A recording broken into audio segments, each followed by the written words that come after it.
Hey, I'm Jake. And I'm Michelle, and we are here in San Miguel de Allende, Mexico. We have been attending the Worldschool Mexico here, the program that is fairly new. It started just last year, and we decided to do 1 month and try it out. Yeah, so we're giving San Miguel de Allende a shot. We've never been here before, so it's our first time exploring the city, seeing what it's like in this area, and getting a little taste of the life here. Yeah, so what we're going to run through today are just a bunch of the questions that we get asked. A little bit about San Miguel, a little bit about the safety, where you fly into, kind of where we recommend staying, and then about the Worldschool. And the biggest question we probably get right now is compare it to Boundless, which is completely different. So not better, not worse, completely different experience, which is cool, and which is why we're here. Yeah, and it'll probably make it easier for you to make a decision if it's a good fit for you or not. Right, so let's get started. San Miguel. Yeah, so San Miguel is about 2 hours from the nearest airport. You can fly into León, which is basically next to Guanajuato, or you can fly into Querétaro, which is that about 2.5 hours away? Yeah, they're about equal, right? I guess León is about 1.5 hours. 2 hours. 2 hours, okay. You love to cut down those driving times. I don't drive. It's a solid 2 hours. Okay, so it is, they don't have an airport right here. Yeah. And so you do have to drive. So plan accordingly, because I think this area seems very safe to us, right? But I wouldn't really want to drive at night if I could avoid it. Definitely not. I mean, I think it's one of those, long, lonely highway stretches where you just rather not be out there by yourself in the middle of the night. So try to plan that you arrive and have enough time to drive during the day to get to San Miguel. Yeah, and then speaking logistically, you don't really need to have a rental car once you're here. We chose to have one for the whole time just because we wanted to do a little more exploring by car. But if you could figure out a way to get in from the airport and not rent a car the whole time, I think that would be fine. Yeah, there were plenty of families that did not rent a car. I think for us, we like the freedom of having the option to rent a car and go out. Like we went to the hot springs last weekend, and that was just much easier having a car, right? And then we went to this cool restaurant on camp, Out in the countryside. Out in the countryside, yeah. Thank you. And that was nice to have a car and just kind of getting around, a little more freedom. But what's nice too is where we're staying, our complex has a shuttle. So it'll shuttle us into town. So we don't have to really worry about that either if we didn't want to. Yeah, because you could stay in San Miguel Centro, but most people stay in the neighborhoods outside of town because there are a lot of really nice developments that are more modern and new, more amenities, a little more breathing room, things like a pool, a gym. And then, so a lot of them, like ours, have a van that has a free shuttle ride into town. And it's only 10 minutes into town. Yeah. I mean, we can walk into town. We did that Saturday. We took the shuttle there and then we walked all the way home. I mean, we walked all over San Miguel. It was maybe 45 minutes an hour if we just walked, but we meandered in and out of shops and such. So it is actually, it's very walkable around here. A lot of cobblestones, so don't go bring in your high heels. This is Mexico, but we have found it quite stroller friendly. If you're used to Mexico stroller friendly. Yeah, I mean, you have to have a stroller that's a little lightweight and nimble, yeah. But we've made it, our stroller's been everywhere here, and it's really allowed Jovi to take naps on the go. Yeah, which is really nice. So San Miguel, we have a little bit hard time. At first, San Miguel took us a little bit to warm up to, I would say. I think everybody loves San Miguel, and we were like, are we the only people that don't love it? But I think a couple things. One is that we have spent the last decade or so going to another inland Mexican town. So there's a lot of nostalgia there, I would say, where we kind of already have community at that particular place, and we know where we like to go. So this took us a little bit kind of figuring out. But I'd say in the last week or so, I've been like, I get it now. Like, there's a lot of kids' activities. There's a lot of community. So we start to run into the same people that we would meet over and over, and you start to see why people are drawn here. Yeah, I think there are a few different areas of town which you can explore and kind of make your own little spots. Yeah, and we'll talk about the Worldschool that we attended here, but a lot of people too are coming, trying out the Worldschool, and also checking out some of the other schools for more permanent stay here. And there seem to be a lot of options compared to most places.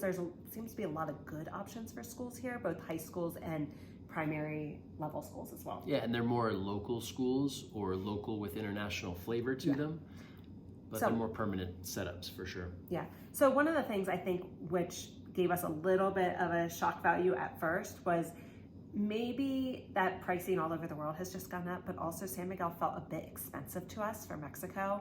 And I think that holds true.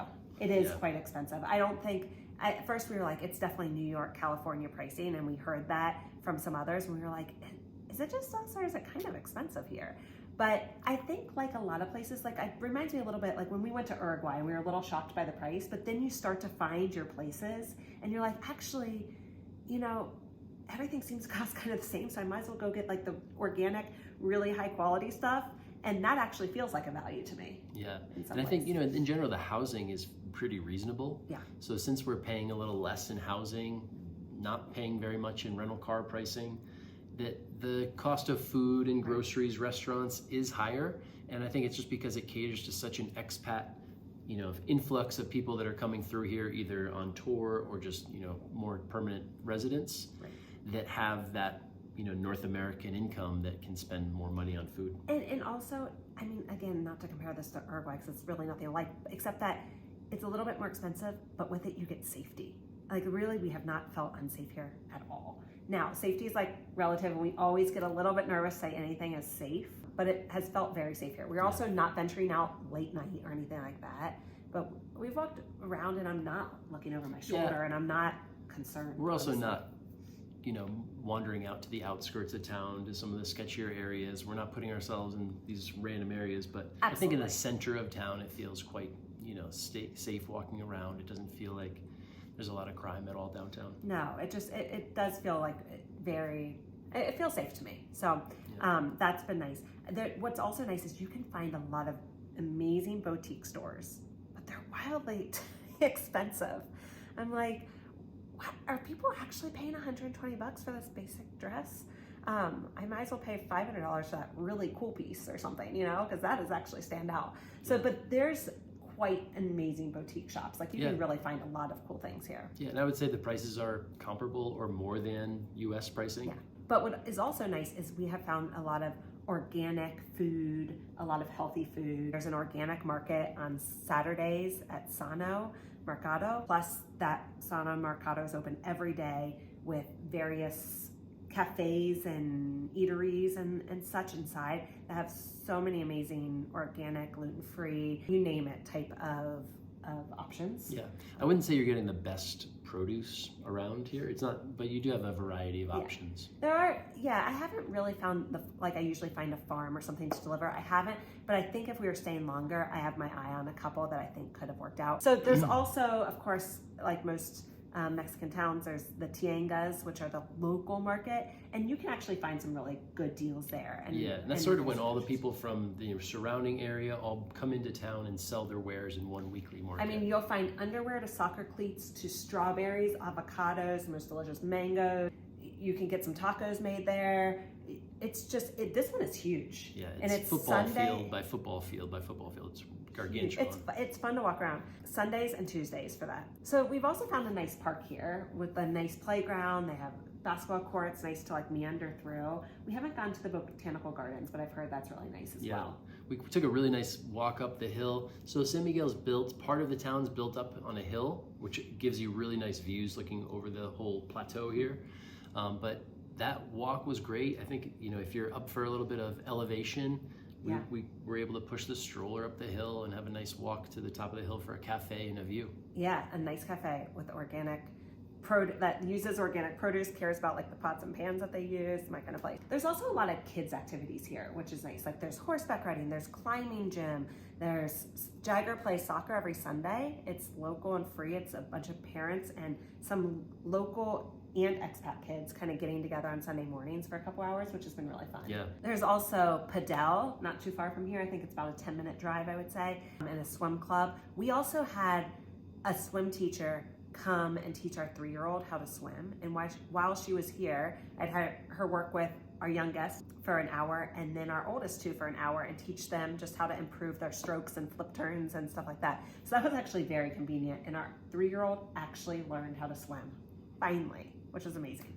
Yeah, that was great. So those types of services when you can arrange them for to be convenient to come to you, I think that's some of the beauty of just life in Mexico in general. Yeah. We also had food delivered today because we met this woman at the organic market and talked her into making dinners for us. So I think you can continue to make it easier on your life in Mexico if you find the right people. Yeah, and I'll try to list some of those people and make a quick blog post with some of these links of our favorite things that we found over this month. So I'd say overall, San Miguel has really grown on us. That we have really figured out, like, okay, this could be a really nice, easy place to live. Yeah. And then as far as our housing, we're staying in La Lejona. Thank you. La Lejona, which is south of the town. And so there are lots of these little developments and areas it'd be a wise choice to figure out which side of the highway you want to be on, either the left or right, the east or west side of the highway, depending on what types of activities you're going to be doing. And we're staying right around the corner from the Worldschool Mexico here. So the Worldschool Mexico is held at Trino Restaurant, which is all a family complex essentially. And so this was really convenient because, I mean, even today the kids walk to school, the older ones walk to school by themselves, and we can just walk every day. It just makes it so easy. And then we also have a 4-bedroom, 2-level house here with a nice big courtyard. And it's just a little bit more modern, updated with a gym, a pool, some security. No dishwasher. No dishwasher though. But we do have cleaning service once a week, so that helps. I will say real quick that the company that we're using, the property management service, is called Hello Holt, Holt. And I got them through Airbnb. We rented through Airbnb, but they have been fantastic. And I think a really great service in a property manager is everything, right? Like I asked could we have a couple pots and pans that aren't scratched and some wooden spatulas and such that aren't plastic. And they came like that day. And we're like, absolutely. And nothing seems to be a problem. Whereas we've had some other family friends that have had some problem. Like they ask for one thing and they don't hear back from their host, or, it's like too much of a hassle for the host. So that's been helpful. We also have like purified drinking water here, like out of the sink, which is amazing in Mexico that you don't have to get the big plastic jugs. And there's something that we didn't realize is important, but from one of our friends that we met here, their water has gone off a couple times. Okay, typical in Mexico, right? But since we're on our own water system, ours has never gone off. So they actually moved into our complex. So that's something you might want to just kind of be aware of as well. Yeah, a lot of complexes in Mexico, they actually get water delivered by big trucks once a week.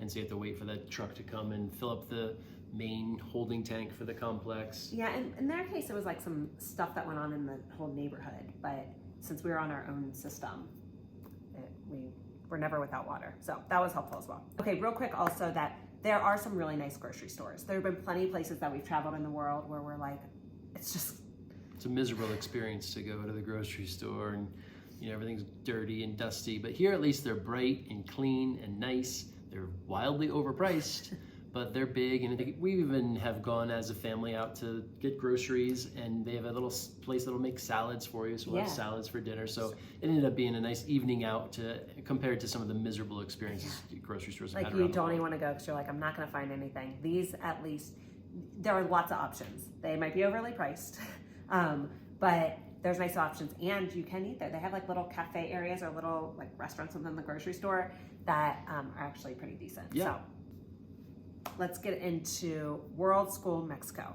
So as a lot of people know that are watching this video, we've done a lot of Boundless Life, right? We started when they first started, and we've done a lot of them. But before Boundless Life, we actually did other world schools. And we've loved every single one for its own uniqueness and its own experience. So when people are asking if we can compare them, I don't know that that's necessarily fair because they're different experiences. And if you go into them knowing first of all, what your family wants, what you want personally in the experience, then I think you get the most out of it.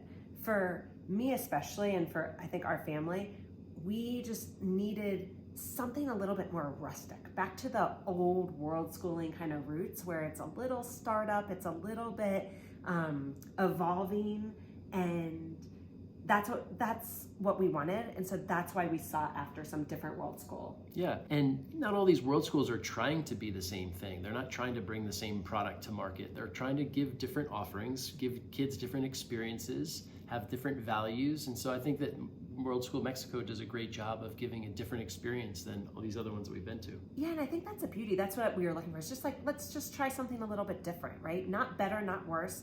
Not that, we don't like one or like another better or something like that. It's not that. It's really just a whole different experience. But if you're coming from the boundless world, you have to understand that this is a little bit more rustic, a little bit more evolving. But that's what we wanted. Yeah, and that's what's kind of the beauty of it. It's less core academics. It's more cultural introduction and more, physical experiential learning. Yeah, I mean the kids are outside the whole time, and when they're not outside, they're like kind of inside outside, So yeah, it's just something a bit different. So that's why we chose this. So I asked the founders of Worldschool Mexico, Ashley and Oscar, if they would just do a brief introduction to themselves and say a couple words so they could explain Worldschool Mexico in their own words. Come on in, guys. They're not here. I just interviewed them or asked them to do a quick video at their location after the kids took an Eco Lab class, which we can talk about, which was very cool. So let's hear from them real quick, and then we'll go back to kind of what we think. Hey, roll that footage. Hey everyone, I'm Ashley. We're here at Worldschool Mexico. This is my husband Oscar and my daughter, my daughter Cora Sabina. We started Worldschool Mexico very recently, and we're here in San Miguel de Allende. Welcome to Mexico. Wherever you want to come in here with us, I really would like to know you and know this beautiful place. San Miguel de Allende is some of the most beautiful places in Mexico to live, to spend time. We have a lot of diversity of culture. And here in Trino, in San Miguel de Allende, in Worldschool, we got to share many of the really, really nice classes as Eco Lab Kids, construction, cooking classes, about the culture. I really would like to share about my culture, the Zapotec culture from Oaxaca, and this mix to happen now in this world. Like everyone is connected. I love that. Yeah, so that kind of takes me into our philosophy. A huge part of why we started this school was to give children an environment in which they could learn and live that felt natural and interconnected and respectful of our nature. That's all very important to us. Many of our classes are held outdoors in the garden or with our animals in the ecological cabana that my husband designed and built. The whole property is designed and built by him, and he's been working on this for almost 10 years.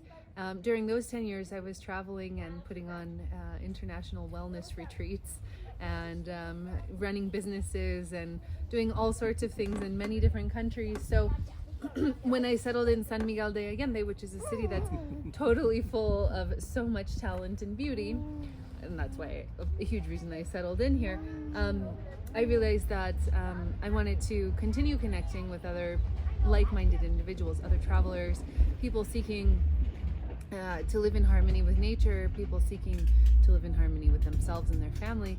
And our family setting and ecological setting is really conducive to that, I think. People immediately feel like family when they come here. We invite everyone with open arms. You always get a hug every morning. We love seeing the kids. Most of the time we don't want them to leave. We do also have a hybrid community, so we have some homeschoolers that come here for enrichment activities and things of that sort. And then we get every month or every 3 months we get a new round of really cool kids and families that come in, and we honor that through community dinners and community experiences, excursions, and show them around San Miguel, in addition to our classes, which include arts, ecological construction and sculpture, Spanish, cooking, Mexican cooking, which is a big favorite, especially with the bigger kids, and biodynamic gardening. In the summertime, we'll also be offering horseback riding and horsemanship, archery, circus arts, and folkloric dance, and guitar as well.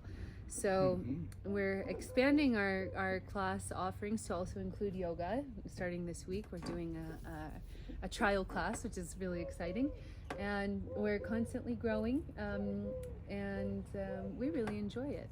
And please feel welcome to Mexico. Okay, thank you, Ashley and Oscar, for that wonderful introduction to Worldschool Mexico.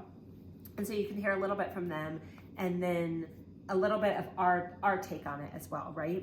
And so like I said, I think it's very new and it's evolving. And so I think there's still a little bit of trying to figure out like what the schedule is, what works. You have to be a little bit go with the flow as far as like we might move this class to this day because it works better for everybody else, or maybe we're gonna do an excursion here, so let's move cooking here, or you know what, this music class, coming back for music class on Friday afternoon is not working for many people, so we're gonna move it. So in having that fluidity, it's actually nice because they're kind of working with the families and what the families want. But you have to kind of be ready for that. It's not this like 9 to 3 and everything's gonna be the same. Right, yeah, and it's also, this is at the moment of making this video, so it's probably evolved a lot since then, so make sure to check in to see what their latest offering includes. Right. But yeah, it's at this point, it's less of a full-time schedule for the kids all day, every day, and it's a little bit more flexible. And again, that's what I wanted. I didn't want to go like 9, 3, I just needed like a break from that. I'll probably then want that back again. So again, not better, not worse, not pro or con, just like what do you need and what does your family want at this time? For me, I wanted a little bit some lazy mornings and some mornings where I could drop the kids off, right? And so right now the schedule is that the kids go to a class on Monday afternoons. So we have all Monday, and then they go to a class Monday afternoons, an eco lab class with Oscar that they love. And I'll let them tell you a little bit about that. Okay, Jakes, how do you like your eco lab class? I think it's amazing. We get to learn all these different techniques of building things. Like we learned this Japanese technique of preserving wood. And then we're also learning these different things, like we did this jump roping thing to get your mind to focus on one thing. Because like when you're using all these power tools, you want to be focused on that and not be distracted to not accidentally cut yourself or something. Very cool. What kind of power tools have you used? So we've used the table saw where we got to push the wood from here and like cut it in half, which was really fun. So we learned how like to get your hands over it, and it's really fun. Well, today I learned how to do these different knots when we are putting this wood together, these 2 sticks of bamboo, and to tie this like T-kind knot and to tie all these different ones to keep the structure in place. What did you do in art today? Today and this session, we've been working a lot with wax, specifically beeswax, and we learned some interesting facts, like the fact that bees have to vomit their inside part of their nectar and insides to produce beeswax and honey, and that you know how water and oil don't mix. Beeswax will do the same. So we tried by experimenting and having a bucket of ice, and we would put the hot beeswax over it to form these really cool shapes. We also worked with getting our hands really cold and then plunging them into the beeswax, and that way, when our hand would come out, it would be encrusted with beeswax. Then dipping it a lot of more times in beeswax and cold water and ice. And then we tried to remove it, and when we stopped, we had all these cool sculptures and stuff of our hands. Super cool. Our older kids talk about it, but they are so into it. It's building, constructing with some natural materials. Natural materials, and using techniques that they've been using for hundreds of years here. Yeah, and Oscar is pretty special. How would you describe him? He's amazing. He's a jack of all trades for sure. He's a bit of a native Mexican son that's bringing a lot of ancient old world wisdom to our kids, which is incredible. You called him like a spiritual and cultural guide the other day, which I think is... Ooh, that sounds nice. Which I think is kind of spot on. I haven't met anybody that doesn't love him or their kids don't love him. I mean, his classes are really special. And I think that's what you kind of get, this real cultural immersion with these ancient wisdom paired with hands-on activities that the kids are loving, right?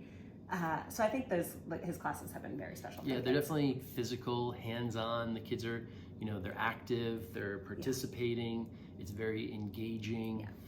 They're getting a lot of Spanish exposure. We wouldn't say it's a Spanish immersion, but they're getting a lot of Spanish interactions with with them and with the staff there. So I think that it's Yeah, been a great offering. To us, Spanish immersion, you almost have to be speaking Spanish all the time, right? And be only around Spanish-speaking kids and stuff.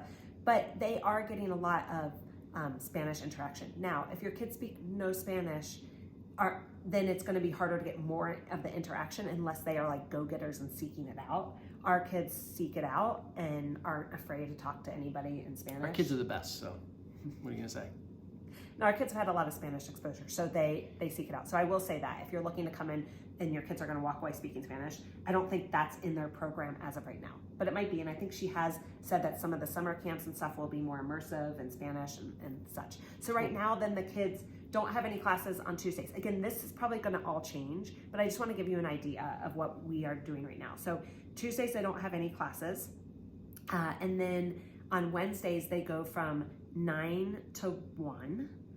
And on Thursdays, it's 9 to 1, Wednesday, Thursday, Friday, but our kids stay on Thursday from 9 until 4:30 because they have the Eco Lab class again at 4:30. So they just stay, there's lots of games there. They're older, they kind of know the lay of the land. The Worldschool, I'll call it a campus.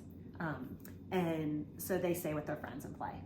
And so at this point, it's more of a part-time Worldschool program. It's not a full-time program. That could definitely change throughout what they choose to offer in upcoming seasons. And right now, the ages of the kids have ranged from 3 to, actually there's some younger kids that are there with their parents, right? Because they have older siblings. But it's 3, like Jovi's age, until 13, 14 right now, about 13 maybe. But that might vary depending on when you go or what kind of activities there are. There is art, music, a Spanish class, like we said, Eco Lab, there's some story time, some excursions. What am I missing there? You have time for games and activities.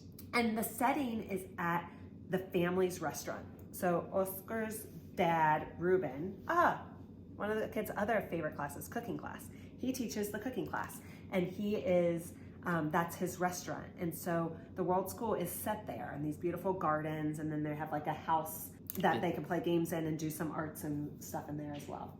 So Ruben is like the grandfather there, right? And he runs the restaurant, and then they provide lunch there as well for the kids. So the kids might have an activity in the morning, then they all eat lunch together, then they might have an activity after that. And meanwhile, some of the parents leave. The parents of the older kids will leave and drop off the 9-ish to 1.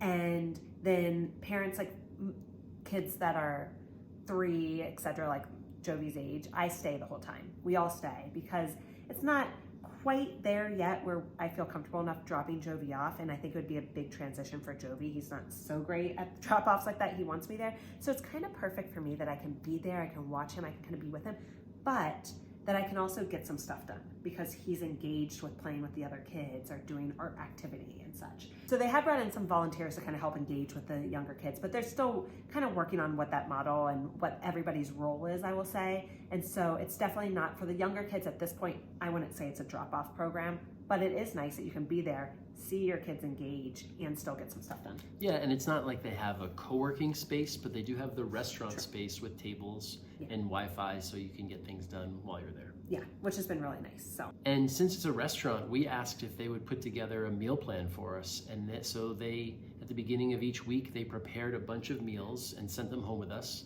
so that we could have family dinners cooked from the restaurant back at home. Yeah, they delivered like 4 full meals basically for our family. They delivered them in these beautiful, like even in their glass casserole dishes and everything, and then an agua fresca to go with it.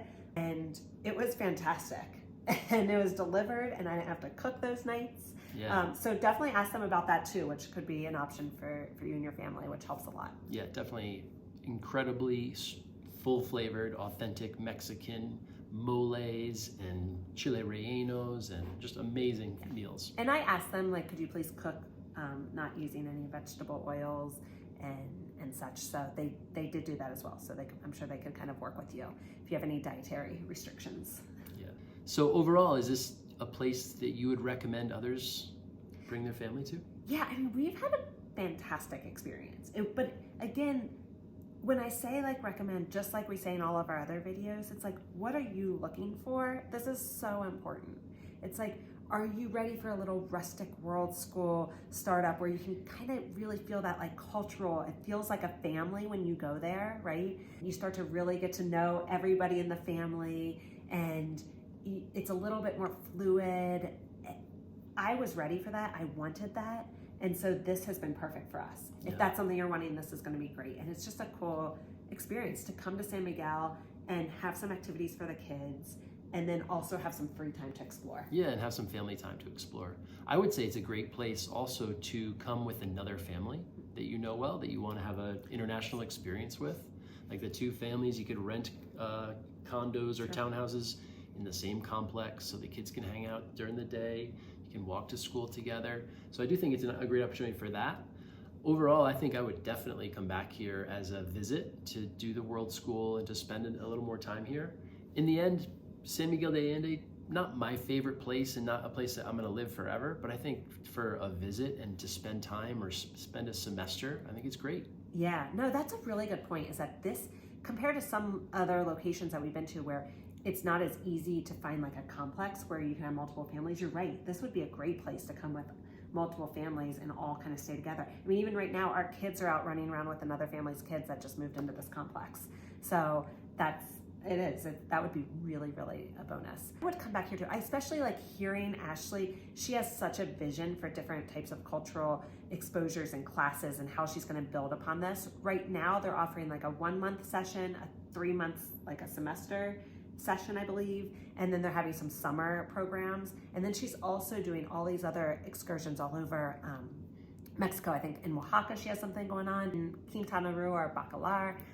She's putting together some programs there. So she has quite a vision for different things, and they have so many connections over Mexico. And I think that's also a big difference, is when you're doing this program, like, you are getting all their connections and they're really well connected in the community. And so that's where it feels like a little bit more of this like authentic Mexican experience too. Yeah, and I would say you just need to also be ready for central Mexico. It's not a developed, extremely over-commercialized place. You can get a lot of the conveniences from a modern grocery store and pharmacies and things like that, but just be ready for it. There are also some inconveniences to living in central Mexico, and you just know that it's not going to be smooth sailing every day. It's not your beach resort town, like your all-inclusive Mexico beach, town. This is not that. But this to me is like real Mexico. Like, you feel the culture, you feel a little bit of like the movie Coco. Like that's what it feels like here. But here in San Miguel in particular, I would just say that there are a lot of modern conveniences compared to a lot of other central Mexican places. Yeah. And the safety is definitely feels more safe here. So there's a lot going for it. Yeah, but I would say we have really loved walking the streets and wandering in and out of the shops in downtown San Miguel de Allende. And even though the prices are really high in a lot of the different restaurants and boutiques and things, it is really charming to walk around. It is, and there's just so many good cafes, honestly, so many. It's gonna be hard for me to list them. So yeah, we say give it a try. It's worth the experience. Like, just try all these different types of Worldschool experiences, because I think there's a lot to be said for like, this is just a little bit more gritty, cultural, and just different. And if that's what you're searching for, this could be a really cool option for you. Signing off. If you have any questions, you know where to find us. I'll drop our Instagram, and hopefully I'll get around to making a blog post about this place. But if not, you can always message me on Instagram. Hasta la próxima!